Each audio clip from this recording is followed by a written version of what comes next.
प्यारे विद्यार्थियों, आपके अपने YouTube चैनल मैथ्स वर्ल्ड गणित लोक पर आपका हार्दिक स्वागत है। आज हम 10वीं कक्षा के अध्याय नंबर 11 वर्तों से संबंधित क्षेत्रफल एरिया रिलेटेड टू सर्कल्स पे अध्ययन करेंगे। इसमें कुछ ऐसी बेसिक टर्म्स का प्रयोग होगा जो पहली कक्षाओं में आ चुके हैं, पूर्व कक्षाओं में आप पढ़ चुके हैं, उन्हीं पर हम एक बार दोबारा से चर्चा करते हैं। तो सबसे पहले आपको ये पता होगा कि एक वर्त पर अगर हम एक स्थान से चलना शुरू करें, जैसे यहाँ से हमने चलना शुरू किया और ये घूमते हुए हम वापस इसी स्थान पर आ जाएं, तो कहते हैं कि वर्त के अनुदिश, एक वर्त के अनुदिश एक बार चक्कर लगाने में तय की गई दूरी उसका परिमाप कहलाती है। उसका परिमाप कहलाती है, जिसे प्राय परिधि सरकमफ्रेंस कहा जाता है। परिधि बटे व्यास बराबर पाई, यूनानी अक्षर जिसे पाई पढ़ा जाता है। अब परिधि बराबर है व्यास, जब हम पाई के साथ गुणा कर देंगे आर पार गुणा, तो परिधि बराबर है पाई गुणा व्यास प्राप्त होता है। व्यास त्रिज्या जमा त्रिज्या, अर्थात व्यास होता है ए से बी तक का जो केंद्र से होकर गुजरने वाला जी वह होता है, वो वर्त का व्यास कहलाता है। इसलिए यहाँ पर 2 आर हो गया, तो व्यास बराबर 2r, सी बराबर है 2r, सी बराबर पाई गुणा 2r, तो हम कहते हैं सी सरकमफ्रेंस बराबर है 2 पाई आर, यानी कि परिधि वर्त की परिधि होती है 2 पाई आर। अब हम कह सकते हैं कि एक महान भारतीय वैज्ञानिक आर्यभट्ट 476 से 550 ईस्वी पूर्व ने पाई का मान 62,832 बटे 20,000 भाग करके कैलकुलेट किया था और ये बताया था कि 3.1416 लगभग होता है, यह बताया था। इसके बाद भारत के एक महान प्रतिभाशाली भारतीय वैज्ञानिक श्रीनिवास रामानुजन 1887 से 1920 की एक सरस्मिका का प्रयोग करके गणितज्ञ पाई का मान दशमलव के लाखों स्थान तक परिकलित करने में समर्थ हो सके हैं। श्रीनिवास रामानुजन ने ही पाई के मान को अपरिमेय संख्या तक ले जाने में सहयोग किया है। पाई एक अपरिमेय संख्या है, इसे इरेशनल नंबर भी कहा जाता है। पाई का दशमलव प्रसार अनवसानी और अनावर्ती होता है, नॉन टर्मिनेटिंग नॉन रिकरिंग कहा जाता है। परंतु व्यवहारिक कार्यों के लिए पाई का मान 22/7 या 3.14 लिया जाता है।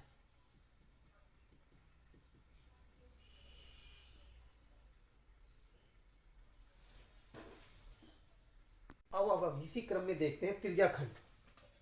ये त्रिज्याखंड क्या होता है?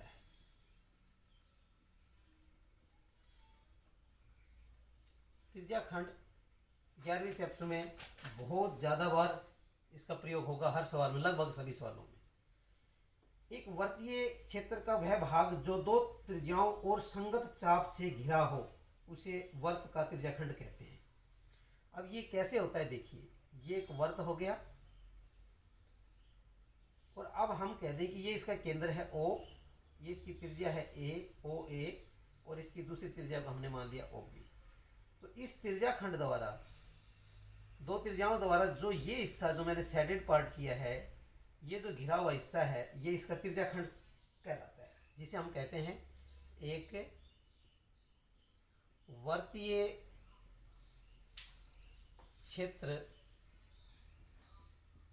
का वह भाग जो 2 त्रिज्याओं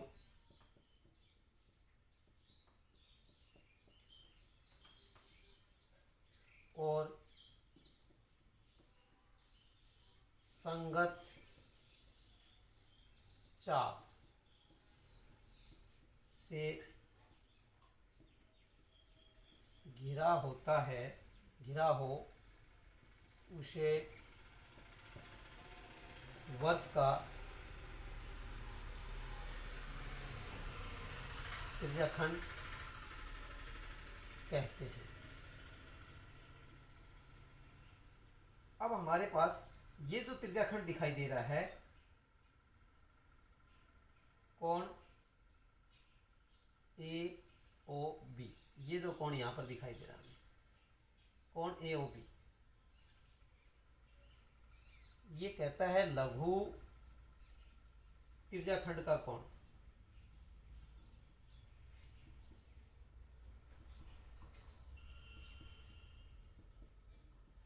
लघु त्रिज्याखंड का कोण है ये। अब ये पार्ट आपको देखना होगा, ये जो हिस्सा है जो मैंने शेडेड किया इसको लघु कहते हैं, लघु त्रिज्याखंड।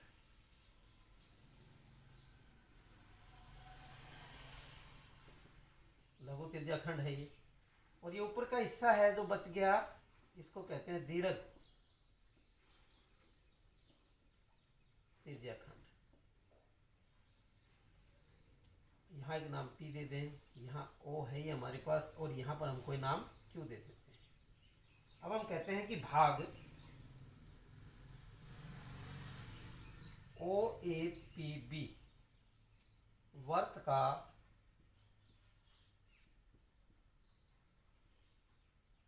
लघु त्रिज्याखंड है।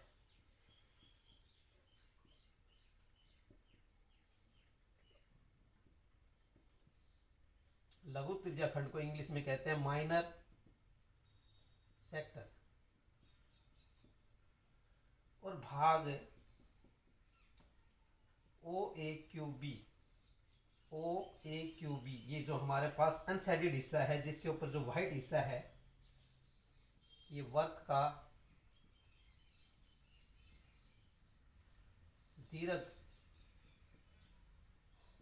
त्रिज्याखंड, जिसे कहते हैं मेजर सेक्टर।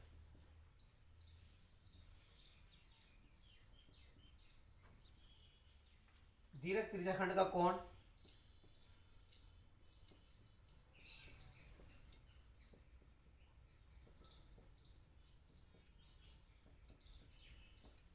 कितना होगा, तो 360 डिग्री में से हम AOB को घटा देंगे, तो जो बचेगा वो दीर्घ त्रिज्याखंड का कोण बच जाएगा। ये कोण जो बचेगा ये दीर्घ त्रिज्याखंड का कोण कहलाएगा।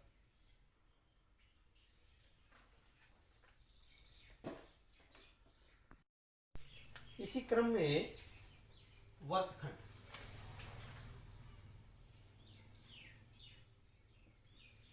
वर्तखंड क्या होगा। एक वर्त के, ये कोई वर्त है,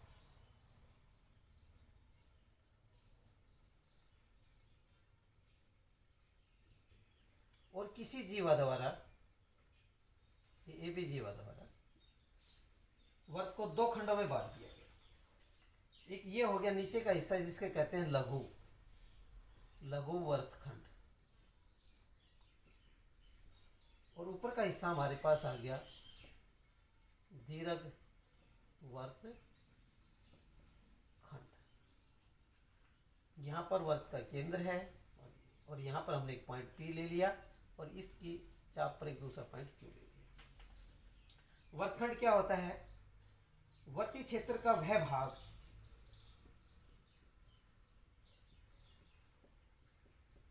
क्षेत्र का वह भाग जो एक जीवा और संगत चाप के बीच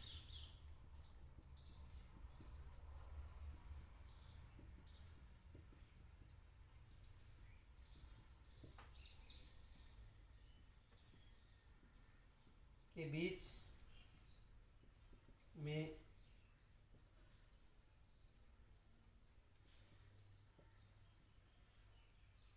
घिरा हो, एक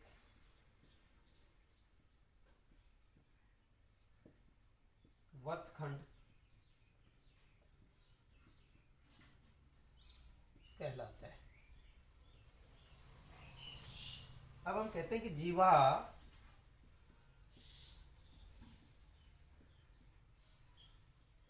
AB वर्त को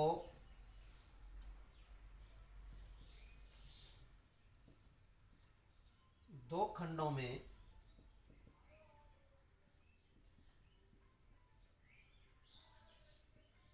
बांटती है।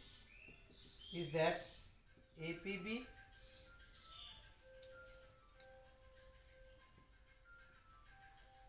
लघु वर्तखंड तथा AQB दीर्घवृत्तखंड कहलाता है।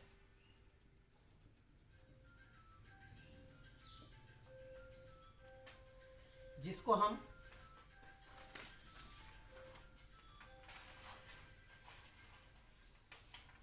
लघु को माइनर,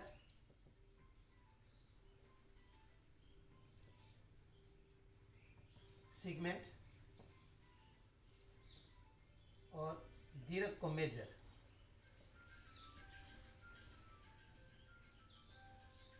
सेगमेंट कहते हैं। अब एक छोटा सा कंसेप्ट और है, अगर मान लीजिए कि यह जीवावर्त का व्यास बन जाए तो क्या होगा, तो ये अर्धवर्त कहलाएगा। अर्धवर्त जिसको कहते हैं सेमी सर्कल, ये हो जाए।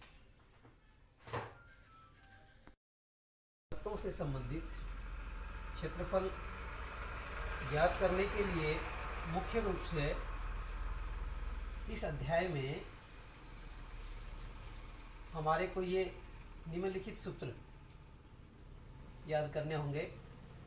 पहला, त्रिज्या खंड का क्षेत्रफल। नंबर 2, त्रिज्या खंड में 2 पार्ट हो जाएंगे, लघु त्रिज्या खंड का क्षेत्रफल।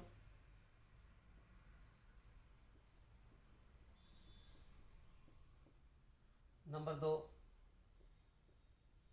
दीर्घ त्रिज्या खंड का क्षेत्रफल।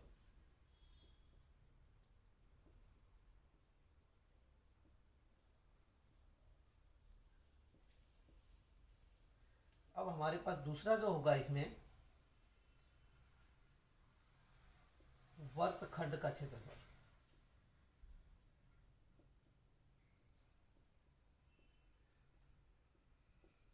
वर्तखंड में भी 2 पार्ट होंगे, लघु वर्त खंड का क्षेत्रफल, दीर्घ वर्त खंड का क्षेत्रफल। तीसरा हमारे पास आ जाएगी चाप की लंबाई।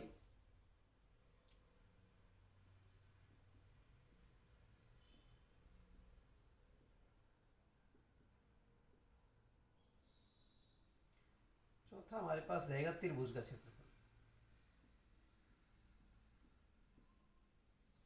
बस इन्हीं फॉर्मूलों पर हम सारा काम कर लेंगे। अब हमें अगर ये ज्ञात करना हो कि ये कैसे ज्ञात करने होंगे, किस प्रकार होंगे, तो हम चलते हैं आगे।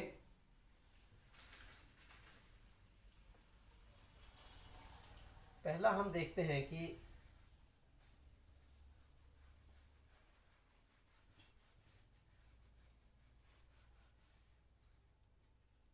हमारे पास त्रिज्या खंड का क्षेत्रफल कैसे निकलता है।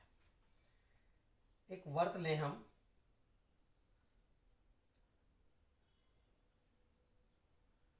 इस वर्त का ये केंद्र है और इसकी परिधि पर कोई बिंदु O है, कोई बिंदु A है और इसका केंद्र O है, ये त्रिज्या है। अब हम कहते हैं कि अगर हमें ये हो कि इसके ऊपर पूरा एक कंप्लीट कोण, पूर्ण कोण बनाया जाए, तो वो 360 डिग्री का कोण बनेगा। तो अब यहां हम कह सकते हैं कि जब केंद्र पर बने कोण का अंशीय माप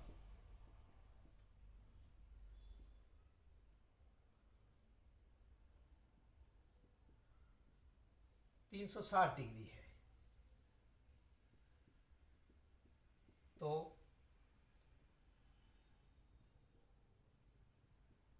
त्रिज्या खंड का क्षेत्रफल बराबर है पाई आर स्क्वायर। क्योंकि जिस त्रिज्या के साथ चले थे उसी त्रिज्या पर वापस घूमकर आ गए थे, पूरा क्षेत्र कवर कर दिया इसने।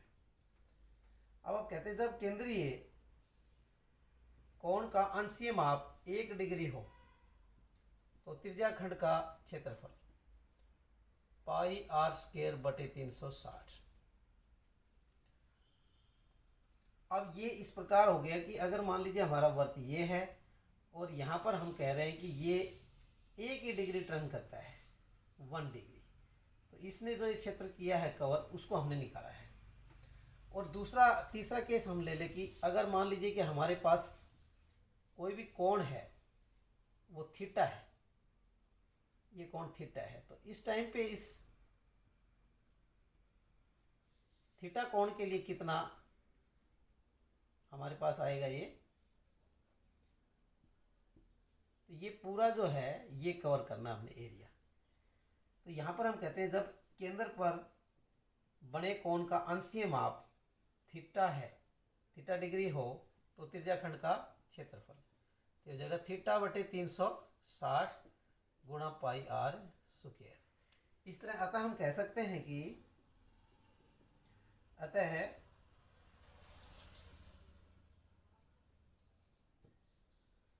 त्रिज्याखंड का क्षेत्रफल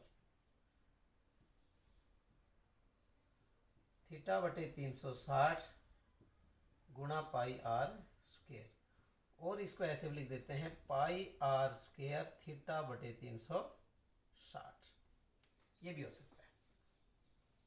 ये पहला सूत्र था जो हमें याद करना था। अब दूसरा प्रश्न आता है कि क्या यह नियम चाप की लंबाई याद करने में भी प्रयोग हो सकता है? तो बच्चों मेरा जवाब है हाँ। किस प्रकार देखिए,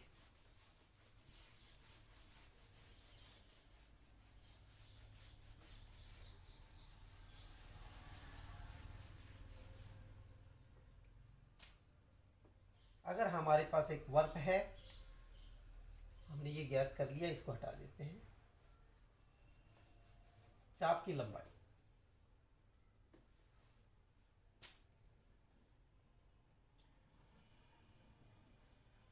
अब हमें एक चाप बनाना चाहते हैं। ये हमारा एक पास एक वर्त है और इस वर्त में ये केंद्र है O,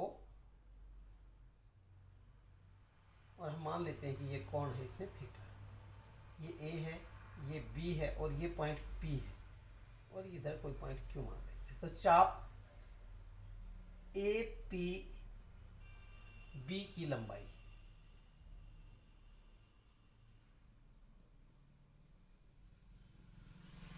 चाप की लंबाई ज्ञात करते समय हमें कहना पड़ेगा थीटा बटे 360 गुणा 2 पाई आर। ये हो जाती है हमारे पास चाप की लंबाई का सूत्र। अब हमारे पास आता है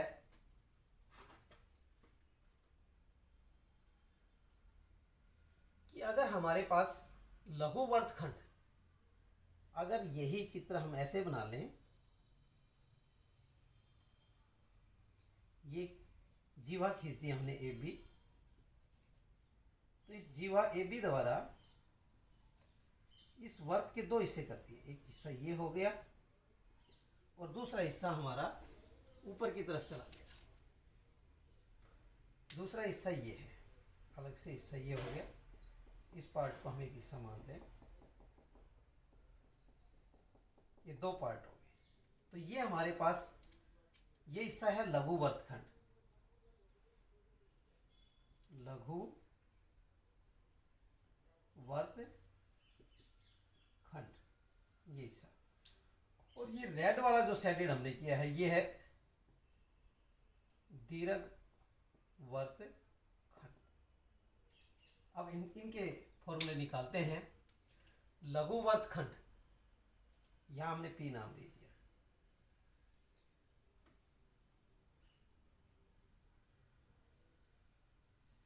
लघु वर्तखंड APB। अब ये लघु वर्तखंड APB का मतलब हमारा ये हिस्से से, मतलब इस हिस्से से का क्षेत्रफल। तो कैसे निकालेंगे? देखिए बहुत आसान है कि यहाँ पर हमारे पास जब हमने इनको ज्वाइन कर दिया दोनों त्रिज्याओं को, तो ये AOPB एक त्रिज्याखंड बन गया। तो हम कहेंगे त्रिज्याखंड का क्षेत्रफल,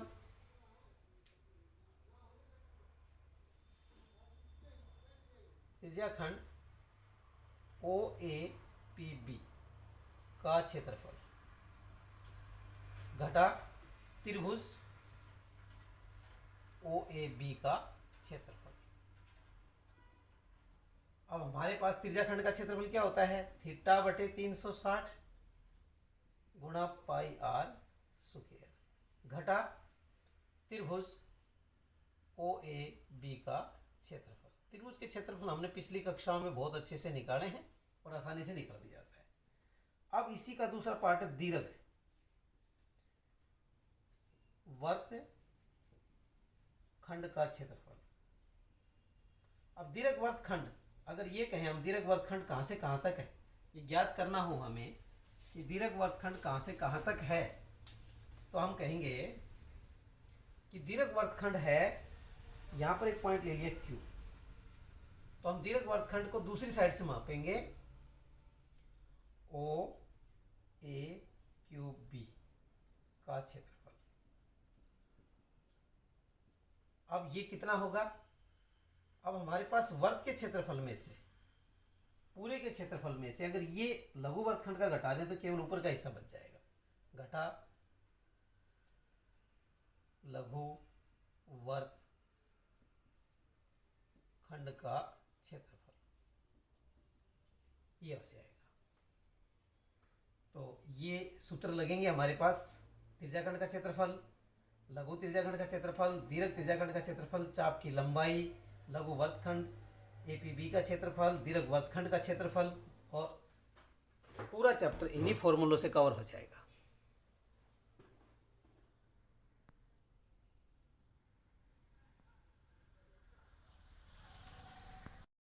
एक्सरसाइज 11.1 क्वेश्चन नंबर 1, 6 सेंटीमीटर त्रिज्या वाले एक वर्त के एक त्रिज्याखंड का क्षेत्रफल ज्ञात कीजिए जिसका कोण 60 डिग्री है। तो देखिए इसमें बहुत ही आसानी से हम इसको हल करेंगे, जो हमने पहले फॉर्मूले बताए हैं उनको अभी प्रयोग करते हैं। ये हमारे पास एक वर्त है, इसकी त्रिज्या कितनी देरी की है, 6 सेंटीमीटर त्रिज्या। ये त्रिज्या होगी हमारे पास 6 सेंटीमीटर, ओ ए इसकी त्रिज्या है।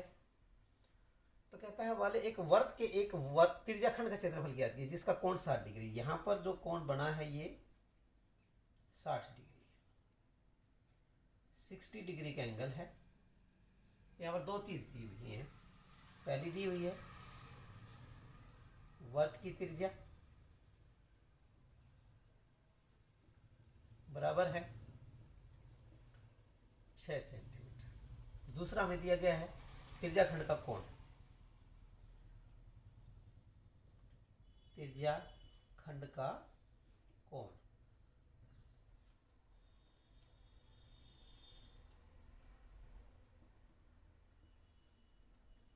ये हमें दिया हुआ है 60 डिग्री। दो चीज अब हमारे पास है, इसने पूछा है कि त्रिज्याखंड का क्षेत्रफल ज्ञात करें। लघु त्रिज्याखंड का क्षेत्रफल का सूत्र हमने बताया था, थीटा बटे 360 गुणा पाई आर स्क्वायर।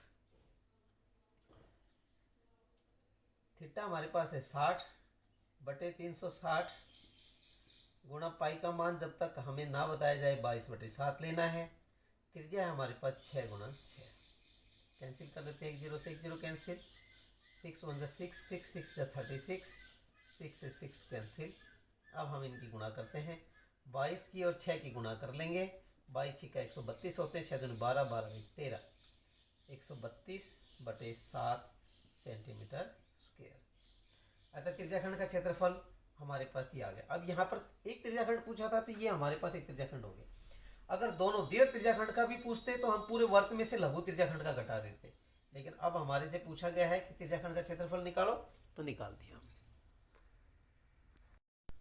क्वेश्चन नंबर 2, एक वर्त का चतुर्थांश का क्षेत्रफल ज्ञात कीजिए जिसकी परिधि 22 सेंटीमीटर है। बहुत ही आसान क्वेश्चन है, लेकिन एग्जाम पॉइंट ऑफ व्यू से इंपॉर्टेंट है, वेरी वेरी इंपॉर्टेंट क्वेश्चन। यहाँ पर हमारे पास कहा गया कि एक वर्त के चतुर्थांश। तो सबसे पहले इस लाइन को पढ़ लेते हैं। एक वर्त का चतुर्थांश, चतुर्थ का मतलब चौथा हिस्सा। तो ये एक वर्त है और इसके हमने 4 हिस्से किए। ये इसका केंद्र है। तो हमने 2 व्यास खींचे केंद्र से पास करते हुए 90 डिग्री के ऊपर। तो ये एक चतुर्थांश बन गया। ए बी सी डी ये हम बना लें इसको। तो ये कोई भी एक हिस्सा ले तो ये चतुर्थांश कहलाएगा। तो आपको ये भी पता चल गया कि चतुर्थांश का प्रत्येक कोण 90 डिग्री होता है, क्योंकि सारे चारों कोणों का जोड़ 360 डिग्री होता है। तो प्रत्येक कोण 90 डिग्री हो जाएगा। अब हमारे से ये कहा गया ये क्षेत्रफल निकालिए एक का चतुर्थांश का, ये निकालना चाहते हैं। तो वर्त की परिधि दी हुई है। वर्त की परिधि के बारे में भी हमने अपने फॉर्मूले वाले में बताया है कि वर्त की परिधि होती क्या है। एक पॉइंट से इस वर्त के अनुदिश चलते हुए जब वापस हम उसी पॉइंट पर आ जाते हैं तो जो तय की गई दूरी है वो वर्त की परिधि कहलाती है। तो वर्त की परिधि का सूत्र हमारे को याद होगा और उसी सूत्र की सहायता से हम वर्त की त्रिज्या निकाल लेंगे। वर्त की परिधि कितनी दी हुई है यहाँ पर 22 सेंटीमीटर। ये हमारे पास गिवन है। अब हम कहते हैं कि वर्त की परिधि, माना वर्त की त्रिज्या 8 सेंटीमीटर है, माना वर्त की त्रिज्या बराबर 8 सेंटीमीटर। तो वर्त की परिधि का सूत्र क्या हो जाएगा 2 पाई आर। अब हम कहते हैं 2 पाई आर किसके बराबर दिया हुआ है हमें 22 के बराबर। ये अकॉर्डिंग टू क्वेश्चन है, क्वेश्चन के अनुसार लिख लिया। आर बराबर है 22 भाग में 2 पाई। अब 22 बटे 2 गुणा पाई का मान 22 बटे 7, 7 ऊपर चला जाएगा। तो अब हम यहाँ से 22 से 22 कैंसिल कर देंगे। तो यहाँ पर त्रिज्या हमारे पास 7 बटे 2 सेंटीमीटर आ गई। अब हमारे पास से पूछा गया कि भाई चतुर्थांश का कोण, तो चतुर्थांश का कोण 90 डिग्री होता है। ये सभी 90 डिग्री रहेंगे।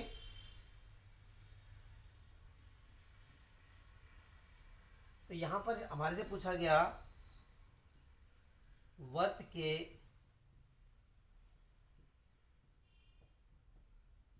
चतुर्थांश का क्षेत्रफल। तो सीधा सा है कि अगर हम एंगल से निकालना चाहें तो एंगल से निकाल लें, अदरवाइज पाई आर स्क्वायर, एक वर्त का जो पूरा क्षेत्रफल है उसका चौथा हिस्सा 4 से भाग कर लें। अगर कोई ये कह दे कि जी हमने तो चतुर्थांश में त्रिज्या का क्षेत्रफल निकालना है, तो थीटा बटे 360 गुणा पाई आर स्क्वायर कर लेंगे हम। तो थीटा यहाँ पर 90 डिग्री है, 90 बटे 360 गुणा पाई आर स्क्वायर। तो 0 से 0 कैंसिल, 9 को 4 पे कटाइए तो ये हमारे पास आ गया पाई आर स्क्वायर बटे 4। चाहे तो इससे करें या डायरेक्ट लिखें, एक ही बात है। पाई का मान 22 बटे 7, आर कितना है हमारे पास 7 बटे 2 गुणा 7 बटे 2, और गुणा हमारे पास 1 बटे 4 ऑलरेडी था, वो आगे लगाएं पीछे लगाएं कोई दिक्कत नहीं होता। ये हमारे पास 11 पे कैंसिल, 11 को 7 से गुणा कर दिया, 11 7 7 73 और 4 दूनी 8। ये हमारे पास चतुर्थांश का क्षेत्रफल आ जाएगा। ये question paper point of view से बहुत इंपॉर्टेंट है, इसको अच्छी तरह कर लें सभी बच्चे।